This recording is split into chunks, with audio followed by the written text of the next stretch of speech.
Howdy, howdy, howdy.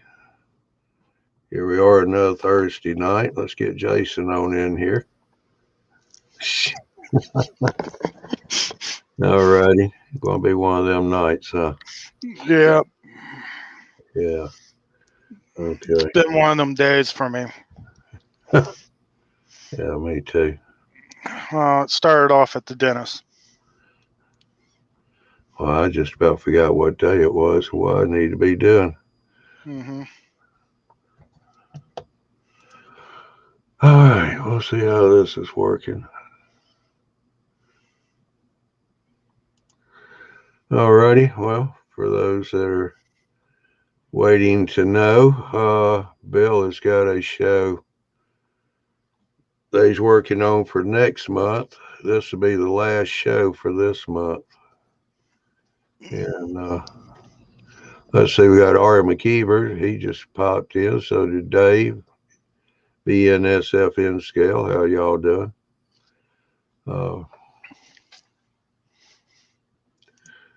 GRE. Howdy, folks. How you doing? So we're getting a few coming in now. Hey, Dwight.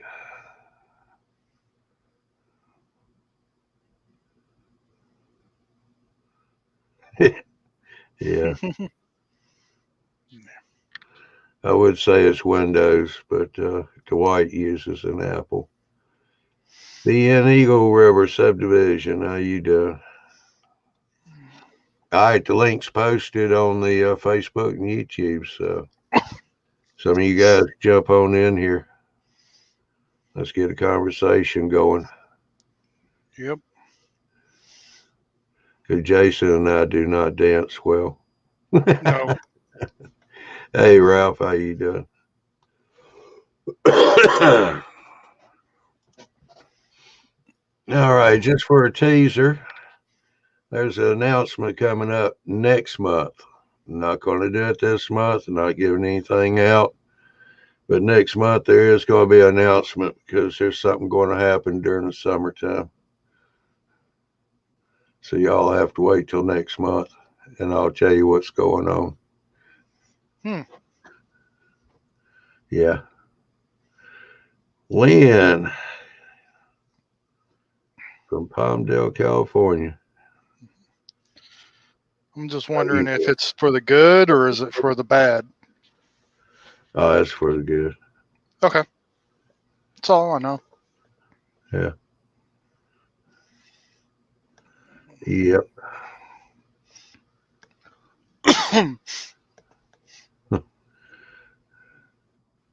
Dwight says he's doing a big backup on a laptop. Okay. All he does is watch cartoons and train videos. How can you have a big backup? Mess with Dwight. See, he changed his logo. Got an owl on a tree limb. Yeah, I'm working on new logo for my photo side of what I do. Yeah. Howdy, Ralph. Howdy, howdy. Hey, there's somebody I hadn't seen in a while. Gaffa Hayes from down under.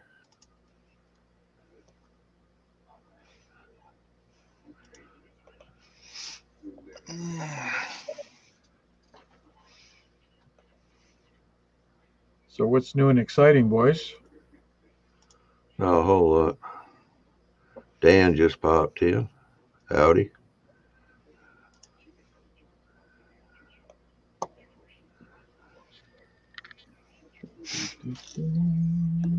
I've been very interested in the banner back and forth on CN and CP, though. Well, what's that? On the taking over Kansas City Southern. Oh, you're not going to see that for a while. Not until they're going back and forth. An echo here. It might be me. Yeah, somebody got another room open.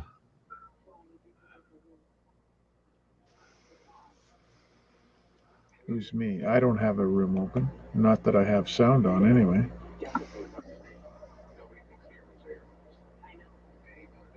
Okay.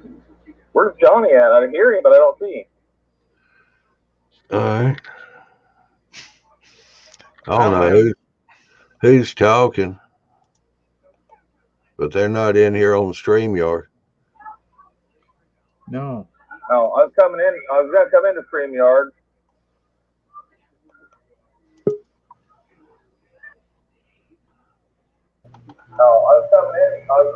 StreamYard.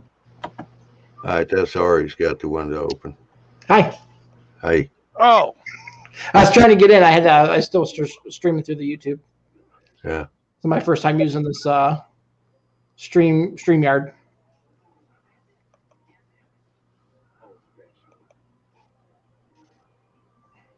All right. Okay.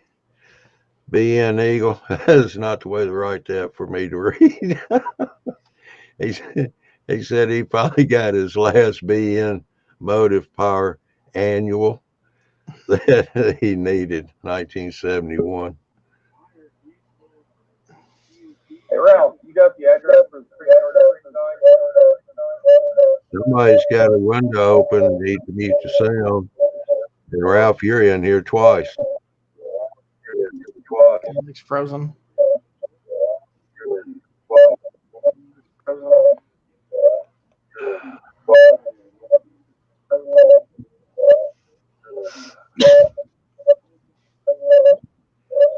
Can you hear me, Ralph? Yeah, I can. I'm just trying. We're getting a bad echo, and I think it's coming from you. Because you're in here twice.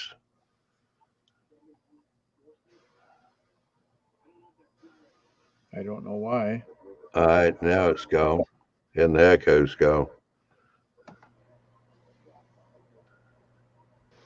Who else was it that was trying to get in? Tim? I don't know. I heard Tim's voice. It kept saying it was offline. Oh, it's Joey. I don't know what these guys are doing. Yeah.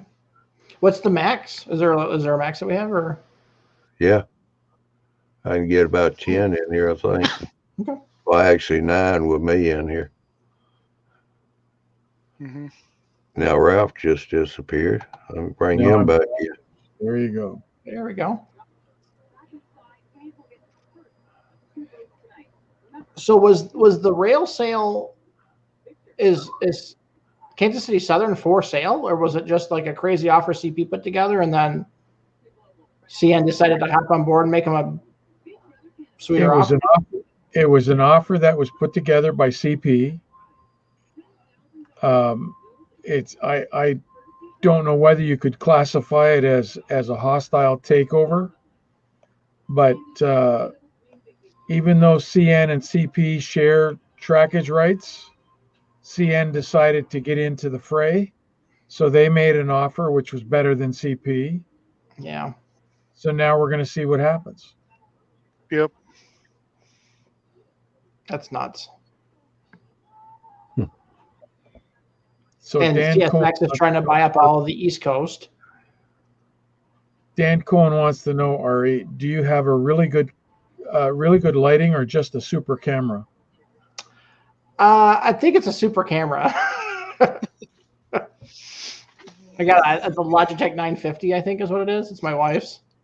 Oh, 960? I think so, yeah. Well, find out, because then I'm going to change mine. Mine's a 920. Yeah, let me see if wait a minute. I'll find the box for it. Oh, you can let me know later. It's okay. Yeah, okay. It looks a lot It's a better. 920. It's a 920. It's Okay. a 920? Okay. Yeah. I got a 922. Yeah. Mm-hmm. Yeah. Mine's a 920. I think that's what Jason's got too. The one I'm on right now is a 270, I think. Okay. I think. Yeah, I have a bulb light. Oh, sorry, I'm all backwards there, and then I got a bar light right there. So I need to improve my lighting down here. Got to get a couple more of these lights because the other side, the side where my head is pretty dark to work on, even with all the lights on. So. You got Harbor Freight near you? Yeah, I do. All right, they've got a 3000 Lumina 4-foot shop light. You can link 4 of them together. Yep. I've got one. I just hadn't put it on top of my workbench yet. Mm-hmm. I bought some 5000 luminous a long time ago when they were on sale.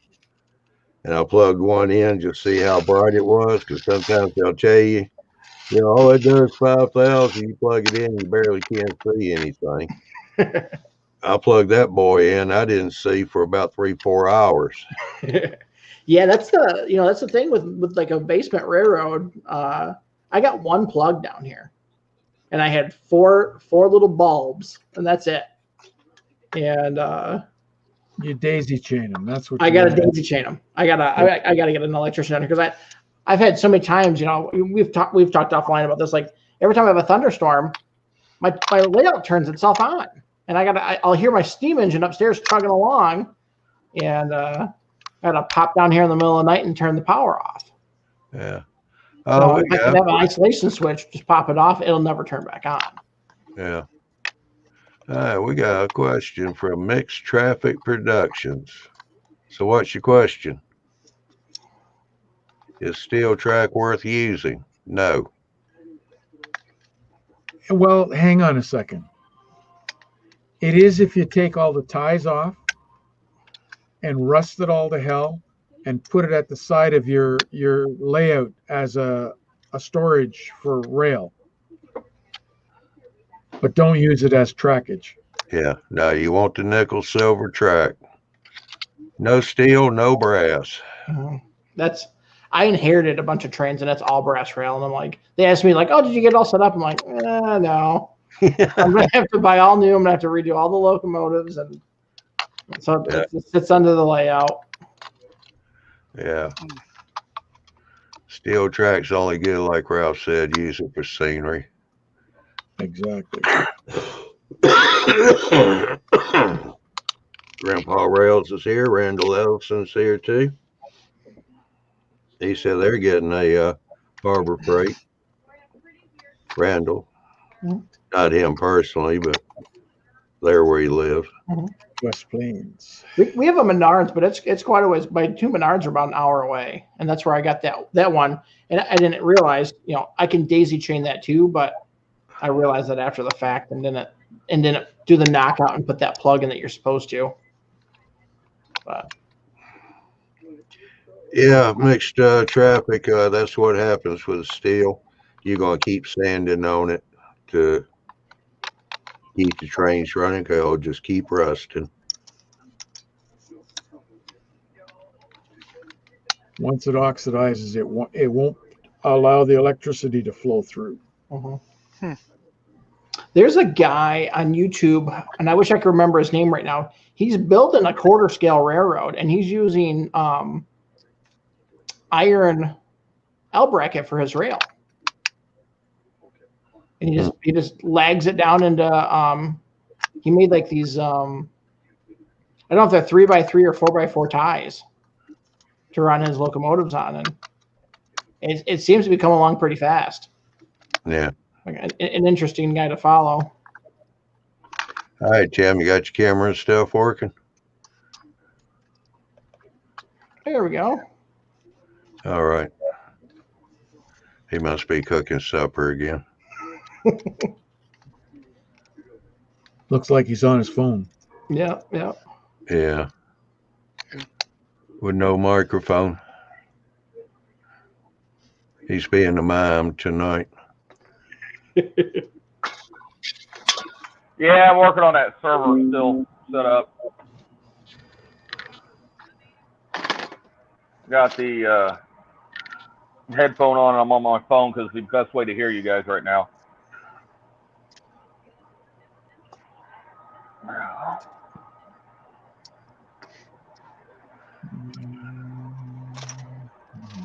I was showing Ralph today. I got my Walther's turntable kit in, and the new one. The new one, the all DCC friendly, pretty much just 2 plugs and mount it to either some foam or some plywood. And just make sure you read the instructions. yes.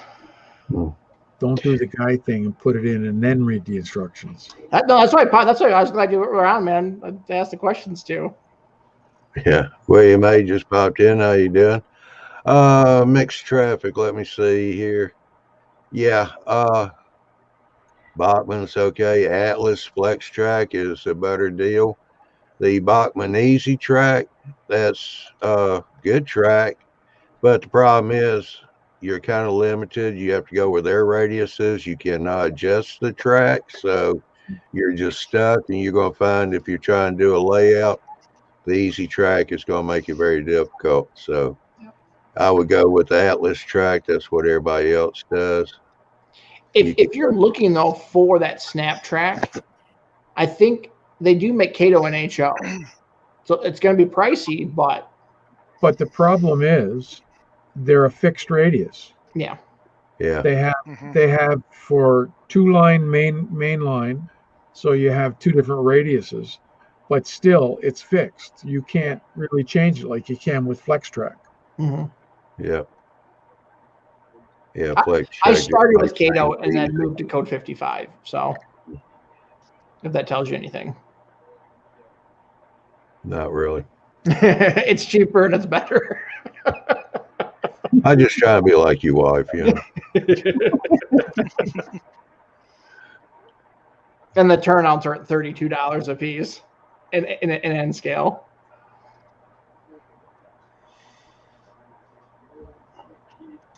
Well, if you got a Fax Track fixture, you could work it out so that your turnouts are only costing you about $12. That's on my wish list, and that might be even pushed to the short list because with all the trouble I've had with Atlas and turnouts, getting them, and then once I do get them, you know, my layout's 4 years old now, and they're wearing out. The Atlas Code 55s.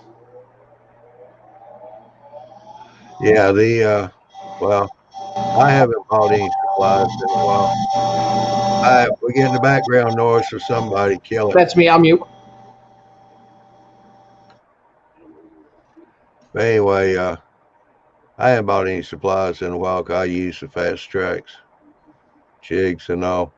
And it was costing me right at $10 or $9.75 for Code 100 turnouts in number 5 and 6s.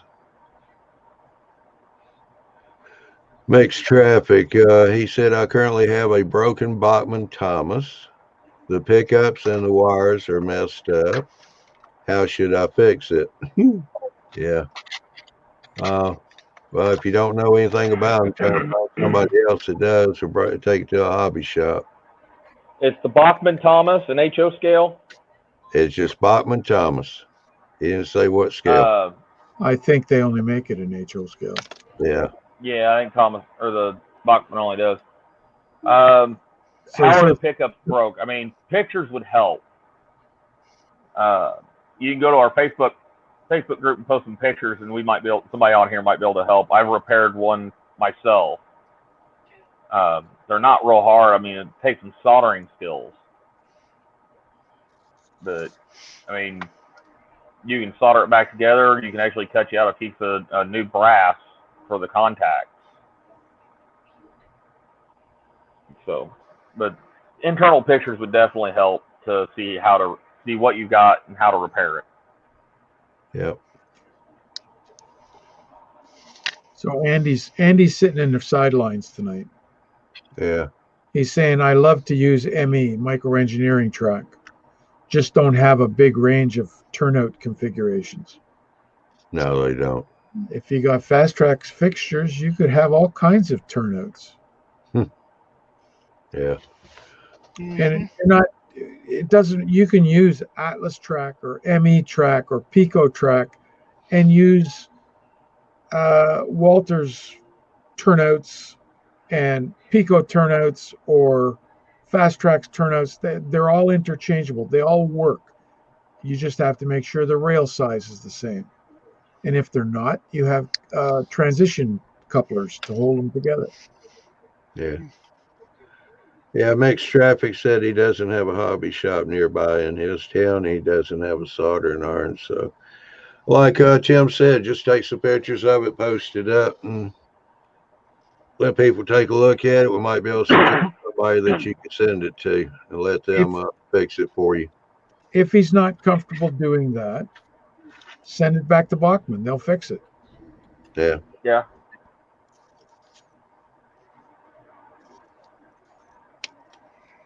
There is always that option. Just don't tell them that you had in the bathtub, will you? Yeah. Or you were pushing it on the carpet. Yeah. What they don't know won't hurt them. Yeah. Oh, Ari, are you still there? Yeah, I'm still here. Oh. All right. Well, if you don't mind, after the show, I need to see you in the team room if you got time. Absolutely. You're in trouble now, buddy. No, he's not in trouble. Uh-oh. Well, Mr. Baloo from down under, how you doing? Andy says, I'm pro Fast Tracks, but it's not for everyone. For those who want commercial, there aren't great choices. Yes, there are.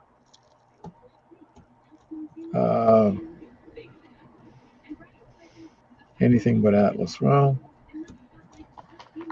Atlas has 3 different grades of turnouts. Depends on which one you want to buy. And again, it comes down to dollar value. I here in Canada, if I go and buy the top of the line Atlas, it's going to cost me $36 to $40. If I buy the bottom of the line, it's $20 to $25. So if I can do the Fast Tracks fixture, make my own turnouts for $12, it's a no-brainer. The initial cost pays for itself after about 8 or 9 turnouts. Yeah. Hi, Mixed Traffic. Actually, talk to your parents about that. You can ship it back to Bachman and just put some insurance on it. No big deal. Doesn't cost. I think the insurance is still included up to a certain amount of value. So you said $100. I think the shipping will include insurance to cover $100. Yeah, I think it does. Yeah, shipping it's not that hard. Just put it in the box, pack it real good, wrap it up good in paper and stuff. The other question is he here in the States or is he overseas or up in Canada or? I have no idea.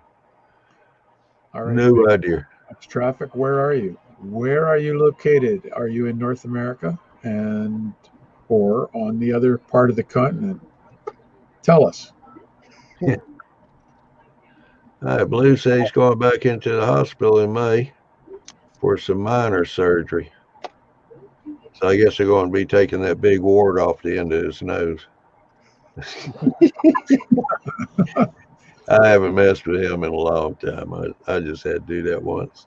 He's in the U.S. Okay. So yeah, shipping shouldn't be too bad. Yeah, no. Yeah. It's surprisingly fast. I had when I was a younger person, I had a couple of lifelike locomotives that, for some reason, the solder joints just came off, and put $7 of postage on it, and it came back about 4 or 5 weeks later, good as new. Yeah.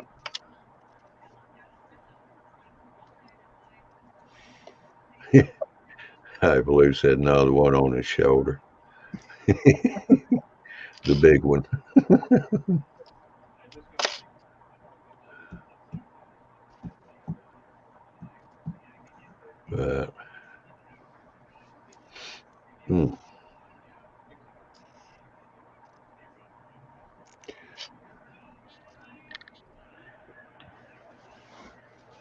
So I have a question. We were talking about those fast tracks. I was looking at some of the jigs and stuff, and I couldn't find a manufacturer of the frog.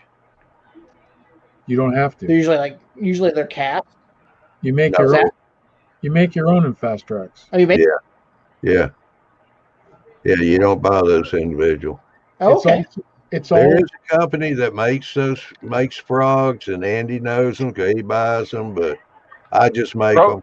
I use the jigs and make them myself. They come out just fine. Okay. There's no problems. I think one of them was Proto 87.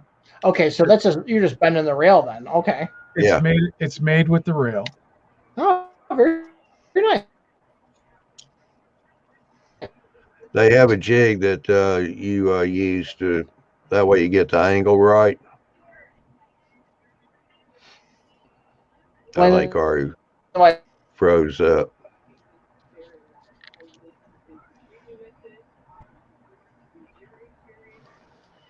As Tim Morris would say, Johnny, you do the jig after you take the turnout out of the fixture. Yeah.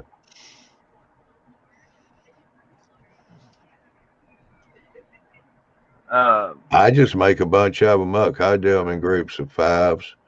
I go ahead and make the frogs all at one time. Yep.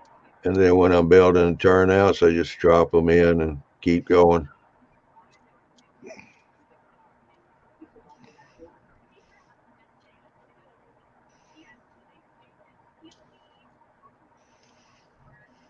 I think Proto 87 was one of them that Andy was talking about. I think they make the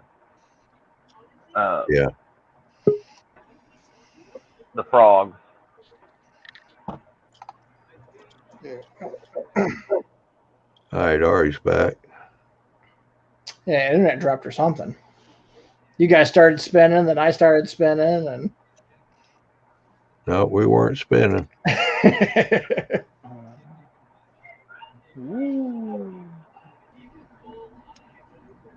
So mixed traffic wants to join the stream. Go to the post. It's right there at the bottom of the post. The link is. Welcome aboard. Yeah, come on in.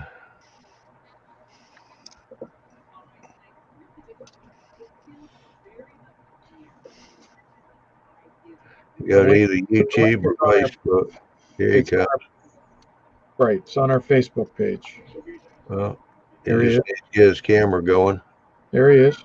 All right, there's the camera. Now your microphone's muted. There's no camera. Not yet.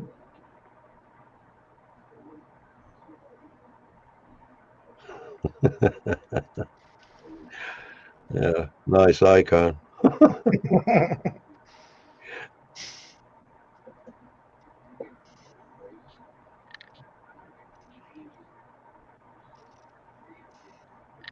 All right, your microphone's off and the camera's off. Mixed traffic.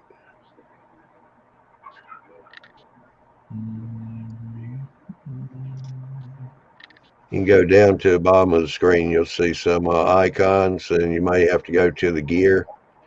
That gives you your settings, so you can get things set up. Looks like coming in. Hello. Hello. All Looking right, there you go.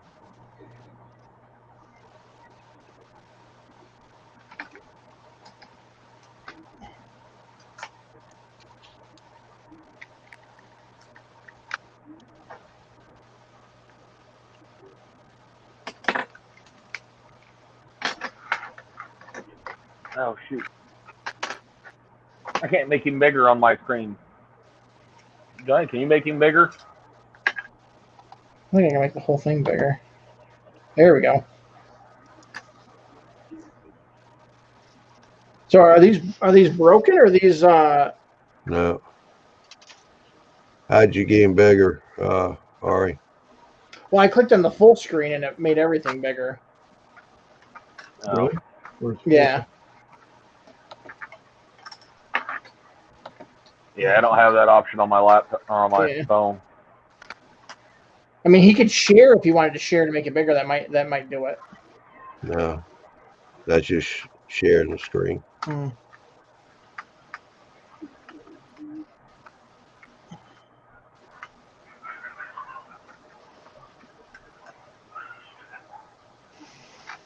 So the wires are broke off the contacts then. Yeah, they broke off the pickups on the wheels.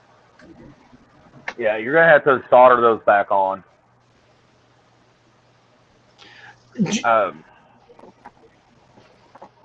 They make a liquid solder now, I think, where you're not actually having. It's more like a super glue,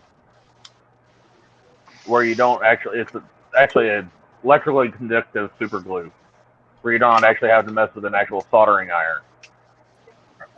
It's not the greatest solution, though.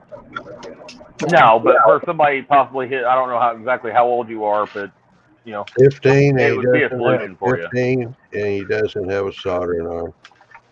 So, well, if there's a hobby shop, within, No, 60 no miles, hobby man. near him. Doesn't have. Who left the door open? Sneaky.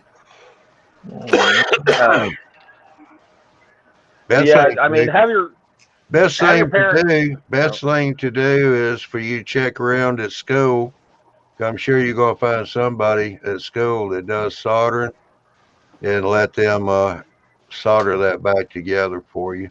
My grandparents have a soldering iron. They let me use theirs. Well, if you've never soldered before, let your grandfather do the soldering. Yeah. Mm-hmm. Yeah. You're gonna have to heat sink all that too, so it doesn't melt the plastic. You're gonna have to flux it, so it's an instantaneous bond. If you hold too much heat on there, you're gonna destroy it.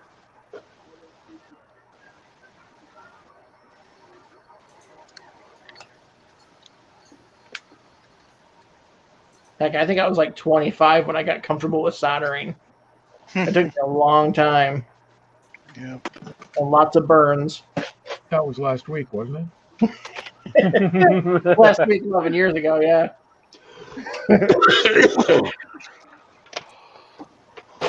All right, y'all be headed up the hill here.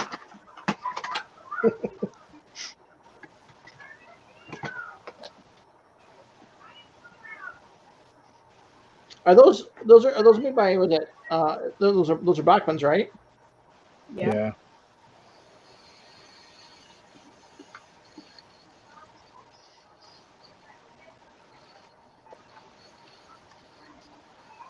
Man, if those would have came out when I was younger, I would have ate it up.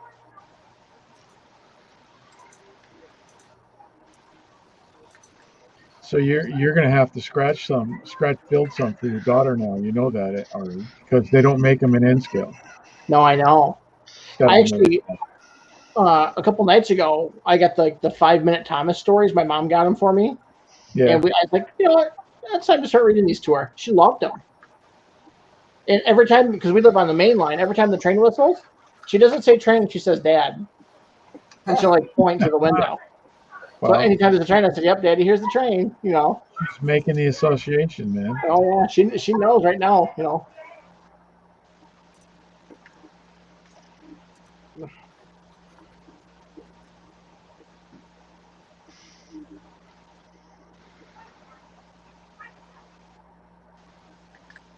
So what are you up to these days? Go ahead. What are you up to these days? Me? Yeah. Oh, like 5, 6, 5, 7. I mean, it's not that much. No. And I try to not get up to too terribly much necessarily. So you're complaining about Atlas turnouts, but that's you. Not everybody is opposed to Atlas turnouts. No, I made specific to Period or to specify for me. I by all means, I have no condemnation in my heart for whatever makes your entertainment entertaining. And that's what it is. So whatever works for you. I just don't like the stamped 10 that is available on every model of Atlas turnout. It's not. That's not true. On their top end, it's not just stamped 10. Okay.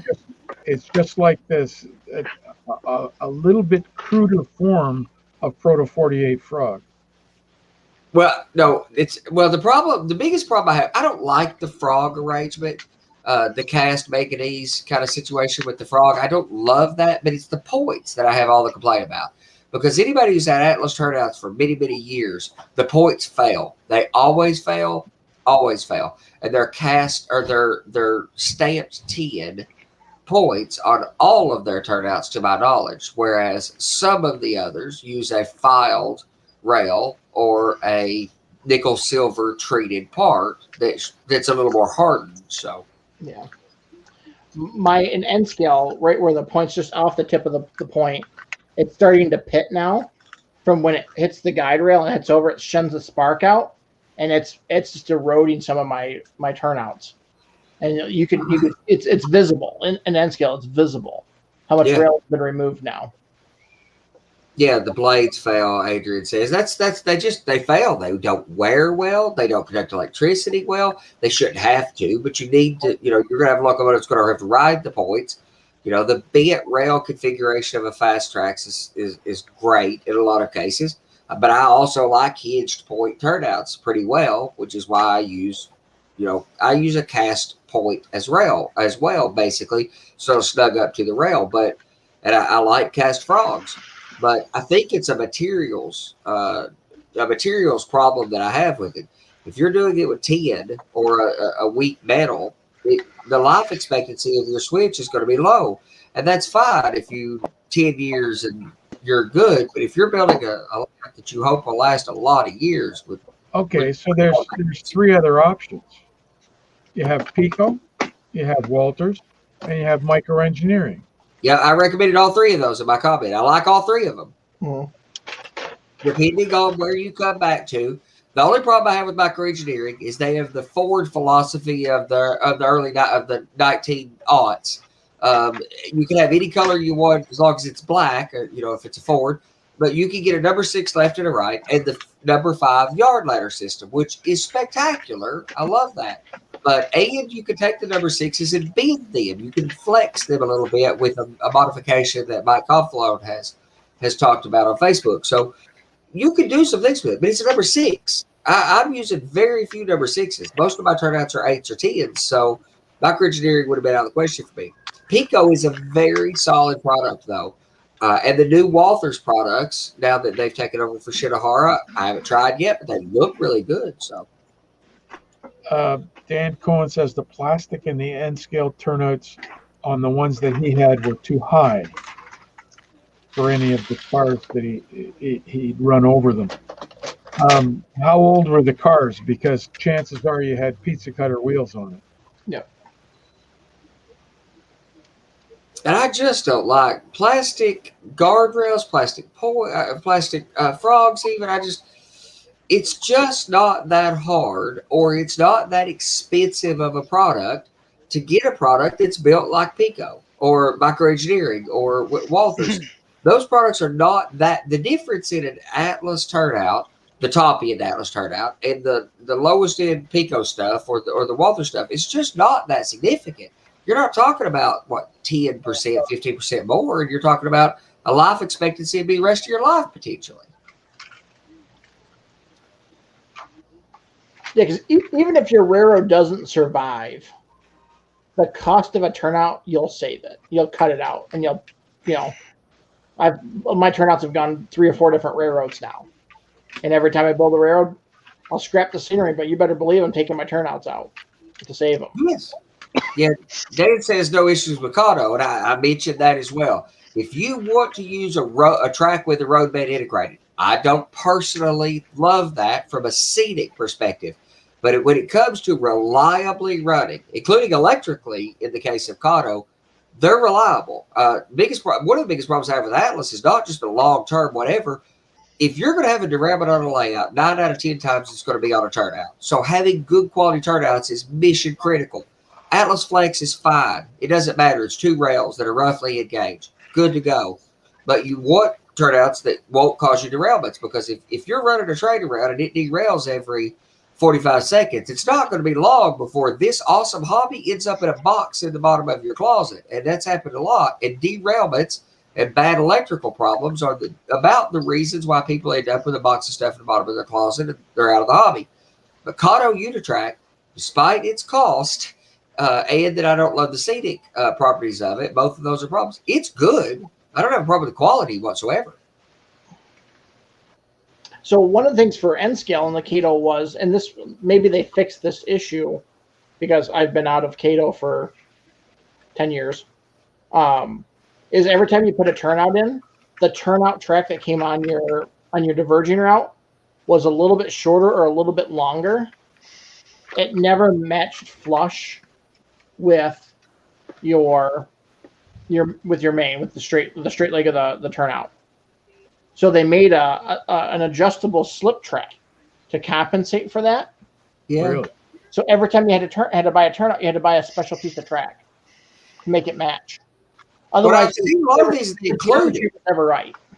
Oh, and I've seen a lot of these. I've looked at some of the Kato stuff. I thought about setting up a little temporary test track situation and a place to do automatic speed matching, because there's a cool thing at JMRI for automatic speed matching using some Kato track links and segments. But it looks like the turnout comes with the little curve piece that you can either put in this position to continue a diverging route, or that you could flip around to put into a parallel track. Yeah. That may just be Joe. When you do a compact turnout, because they make a nice compact turnout, it comes with two little short sections, and it has a bevel on the inside edge. So the geometry fits pretty good.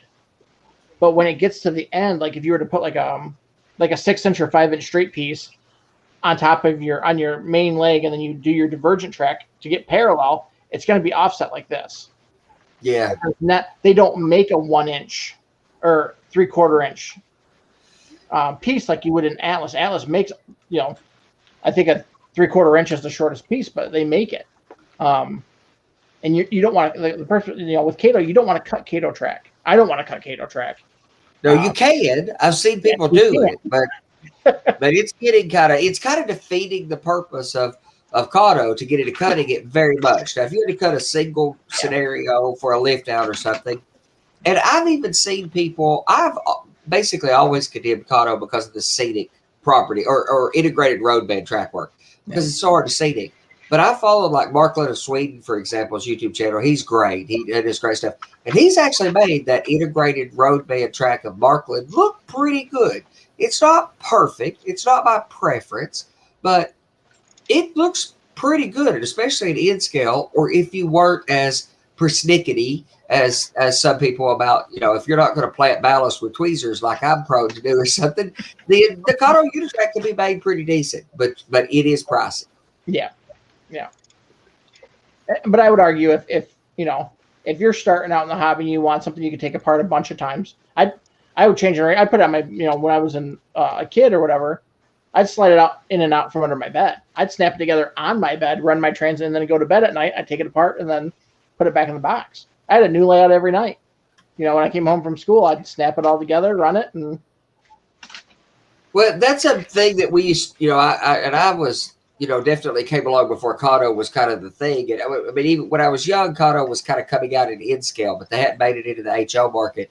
But as a kid, a box of Snaptrack, of Atlas Snaptrack, you could try all kinds of crazy stuff.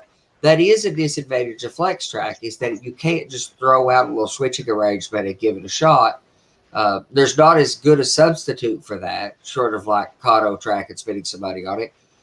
If you're not building a permanent layout, Kato makes a lot of sense. If you're not as persnickety about scenery, it makes a lot of sense. If you're newer to the hobby and don't know how to do some of these things, it will get you running reliably so you don't get frustrated early on. And you can go down the roadbed and regular track and flex track, and you can always go down that avenue later. Yeah. And integrate the two. And that's the thing. It's I don't know. Kato's like the what's it called? It's like smoking. It's like the starter drug. It's what gets you hooked. And then when you get a little bit more advanced and you want to expand your hobbies, you go to the next thing and the next thing. And right now I'm at the point where I'm sick of Atlas turnouts and I'm ready to start making my own track. That's that's where I'm at. Yep. So. I'm going to interrupt here. I've been watching Mixed Traffic. Mixed Traffic, if you can hear me. Looks like that turnout has got a plastic frog. It's the reason when you're on the main, if you're going too slow, it loses the electrical contact. As long as you go fast enough to where the locomotive can push itself across, yeah, It doesn't have it'll all. work fine. But if you go slow, because your wheel pickups are individuals, so when they hit that plastic frog, they lose electrical contact. He doesn't have all wheel pickup on that. Yeah. No, And one set of wheels. yeah. It would really Randall benefit Ellis if they had is two saying, pickups. Hang on. What was that mixed traffic? It really benefit if this thing had two pickups on it. Yeah, we're having a little trouble with the audio. You're not very loud. You must It be would be talking. better if the tender had pickups on the wheels. Yeah. Yeah, your pickups are in the locomotive. That could be done, and there's a lot of things to fix that. You know, I'm a big fan of keep alives. That helps a whole lot. Keep alives in finicky engines, especially steam engines. again, But that's a big job. becomes a soldering issue. That's right. It becomes a big project. Now you can buy, if you're putting a pluggable DCC decoder, you can buy the plug-in something. Actually, I meant to comment on that briefly. Everybody was talking about soldering earlier, not how to do it or anything, but in my experience, everybody that I've taught to solder, like I've taught to drive a stick shift, it's like they challenged and grind gears, burnt themselves, couldn't get the solder stick, couldn't get it. And then all of a sudden, enough information and a light bulb goes off. And then that's it. You've got it. You just need to watch some of the videos that will tell you about the sweating process of solder. And then once you understand where the heat should be, because everybody wants to put heat to solder. That ain't it. You put solder to hot metal. If you figure that out, a light bulb will go off for you and you'll be good for the rest of your life. It's like riding a bicycle. Okay. Randall Ellis has a Proto 1000 Erie built B unit. He has to take it apart because he can't figure out what's wrong with it. It takes a lot of voltage to run it, and it makes a ton of noise. He thinks it's the gear. Well, just because you said Proto 1000, I can guarantee it's the gears. That's one of the issues they had with that. The gears crack, and then they don't always mesh properly. And me and Ralph talked about this before. Many years ago when Proto 2000 first came out, that was a common problem. That every time I bought a Proto 2000, every time I ordered one, I just ordered a set of Northwest short line gears to replace them. I basically never weathered them, never messed with them, never fooled with them until I changed the gear stack out. Because they're going to break. All right, we'll see you later, Dave. See, Dave. But you can get replacement gears for it, and that may just solve the problem. Some of those early motors were a bit energy hogs too, though. And there are some replacement motors out there for them that fit right into the mechanisms of at least Proto 2000. I assume Proto 1000 would do the same. Well, the other issue is, or question I have, is he running DC or DCC? If he's running DC, the light board has an awful lot of diodes on it, and they suck up a lot of power too. Yet if it's an early one with graded wheat bulbs that are kicking out some voltage, everything's taking voltage everywhere. I mean, the joy of LED is not just the fact that they last a long time and other concessions. There's a lot of things we get out of LEDs that I understand. Some of the people who argue graded wheat bulbs look really good and they're hard to replicate exactly with LEDs, but there's 17 great benefits you get with LEDs, all the, instead of the graded wheats that burn out every 18 minutes or something. I mean,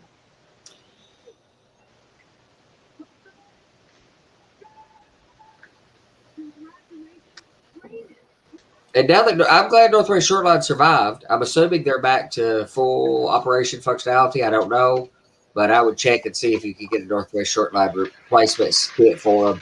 And it's a pretty simple task of taking the gear tower and popping the gear tower apart, swapping the gears out. I used to use toothpaste in it, run them, and then clean them out or whatever. You don't have to do any of that stuff. Just put the gears in there, put a sink, the most limited, threaten the gears with a dot of lube. Like, don't put any more than just threaten them with it. You know, it's like for both. Just threaten it with it. And then, one drop. absolutely. You can buy the gears from Athearn, or I guess it's Walters now. You can buy the axle with the gear on it as a replacement. Did they come out with a metal? What is that? No, they never did. I didn't think so. Northwest Shoreline kit was metal. It's trouble, but they're noisy. It's still plastic, and the wheel set is forced into the gear so that you get your NMRA gauge. You know. Yeah. Is that that's a planetary, right? Is that the planetary gear? I don't know what you call it. Okay. It don't matter. The gear on the stick, that's adequate enough, but I think it's a planetary.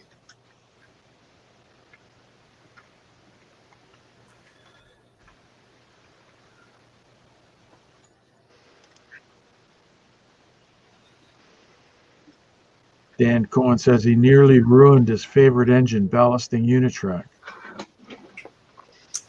But you could do that with ballasting regardless. And ballasting is not, a lot of people hate ballasting. It's well known that people hate ballasting. It's common. I rather like ballasting, but I mean, it really, to me, it's one of the things that finishes the most important part of the scene. Is I care a lot about the right of way. I like the scenery to all look good, but if you get the track, the ballast, the couple little structures along the right of way, maybe a touch of grass along the side, if you get that right, the rest of the scenery could suffer in my mind. I'm paying attention to where the track is. So ballast is the period, the most significant period scenery component on a layout to me. I love static grass, love all those other things. They matter, but nothing is as critical as ballast in my opinion. So here's a question for you, Andy, and Ralph, and everybody. Okay, so I will be in there in a little bit. When you get your track laid and you're ready for ballast, do you scenic up to your cork line and then ballast over top, or do you ballast it and then scenic up to the ballast line? What's your approach? You can do it both ways. Tim, you want to put your mic off? Hey. Tim. You're going to put your little bit of homework. He's using headphones, so he can't hear. Oh, there you go. I got it. Go ahead, Ralph. I've done both. Okay. I've found a lot of guys will ballast their track, put tape over it, and then do their scenery. Mm-hmm. But if you do either one properly, it really doesn't matter because they have to mesh with each other anyway. Yeah, I can't disagree with that. Miles had a philosophy that Gil Freitag, famous Gil Freitag, that it was his friend, but Miles had told us about Gil's approach many years ago. He said, get the track laid, get it right, and ballast it all because it locks it all in place. I can't disagree with that. So I think my approach would be, if I were building slightly more traditionally, I think my instinct would be to try to ballast, because I ballast is basically 3 steps. I ballast basically the width of the ties, because I put ballast down the center and I work that and I solve that problem before I ever start working on the sides. I could think that it would make sense to basically ballast the tie strip. Basically, just let the ballast run out where it runs out along the edge of the ties.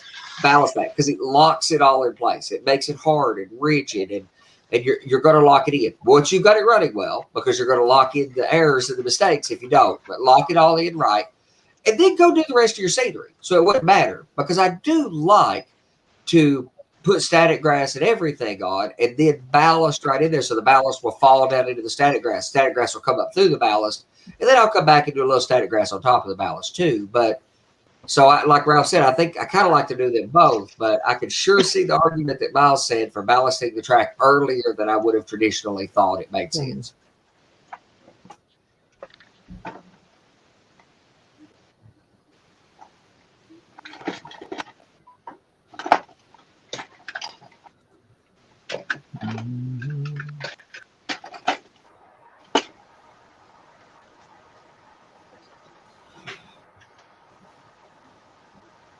I think a lot of these decisions are all real interconnected. You know, I've said that before about a lot of these things. You know, I think the decision you make on a backdrop has a lot to do with what kind of scenery you want to do, how you know, a lot of the concessions are all very interconnected. You know, I think what scale you choose should be kind of informed by what you want to model and the space you have and the time frame, or the the era you want to replicate, etc. Not the other way around. Pick scale and go the other way. I've said. So, I mean, I think the same way. It depends on how you lay your track. You know, if you lay your track in such a way as that the ballasting process is going to be a significant part of your adhesion, like most people do, that's going to be pretty critical. If you do some of the tricks like carve the spike heads off the outside and put spikes in every so often on the outside, it may be entirely irrelevant when you ballast. But you have to be careful whether you put them on the outside or the inside. If you put them on the outside, you're going to pull your rails out that way if you push too hard. If you put them in the middle, it pulls the rails in and narrows your gauge. So you have to be really careful where you put your spikes if you use spikes. Yeah, and spikes. I don't use nails at all, but when I spike flex track like that, I'll cut the spike head detail off and go right there with two. But I'm basically going to snug, because a lot of people want to pin this stuff down tight. The problem is, the tighter everything is, the tighter and the harder your adhesion is, the tighter and the harder your road bed is, the tighter and the harder that your spikes or your nails hold it down, the more it conducts sound.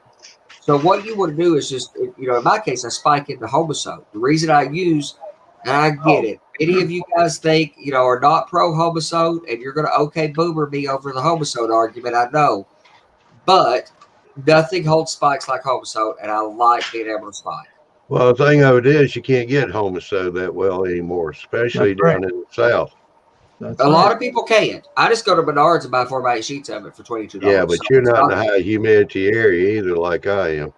They quit carrying homicide down here years ago. And you guys are in a rough shape because there's not a great replacement for it, especially if you're like me. I despise cork. I will never use cork. Cork, and again, I think cork is just fine. Can I quote you on that? Yes, please go for it. Okay, I'll remember that. Do that. I've taken cork for many years. And here's my point. I have no problem with cork whatsoever. None. Cork is perfect if you're not going to ballast it. But the moment you soak it with glue and ballast, you have made it irrelevant. It might as well be in pine lumber. It's going to be hard, and it's going to conduct sound.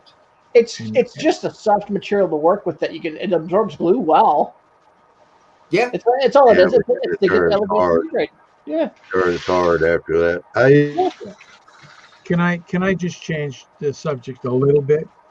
Dan Cohen says it's and all these letters, I am assuming he's saying it's a bitch to ballast the Unitrack, which is needed if you are using it in an AP certificate. So you have to get for me, if I was doing it, I would have the finest ballast I could get to do on Unitrack. And you just barely coat it so you don't see the plastic. And at the gaps and the rail joints, bring your scenery up to the side of the plastic base, so that it's just a little bit less of the base showing, and bring your ballast over the side. Hey, Tim, you have a mosquito on your shoulder. Yeah, I know. I can't even see what's going on the screens right now. My screen froze up. But I've got to go here in a minute. I got to go help kids find their homework and do some other stuff. So I'll be back in the other room later. Yeah, we got to go too because we already hit the 1 hour mark. So, but first, Big Bill's in the house. He says Model Railroading Live is the #1 modeling show in the world. Yeah. All righty. Well, I'll tell you what, like I said, we done hit the 1 hour mark. Bill's working on the guest for next month because, yeah, this is the last show for this month here. We don't have a show next week. So, yeah, we'll be back in May, and Bill will have a new guest. And May the 5th. He's going to have a treat for you on the 5th. Oh, is it? I hadn't seen my email, so I don't know. Now Yeah, it's working. but and don't forget that next month there is going to be an announcement made. So about something coming up. And that's all I'm saying about that. So We're all getting our pay doubled. yeah, well, that's up to Bill, not me. Woo! Yeah. All right, y'all have a good one. Be safe. Have a good weekend. And we shall see you in May. All righty. See you, Johnny. Bye. All right. Mhm.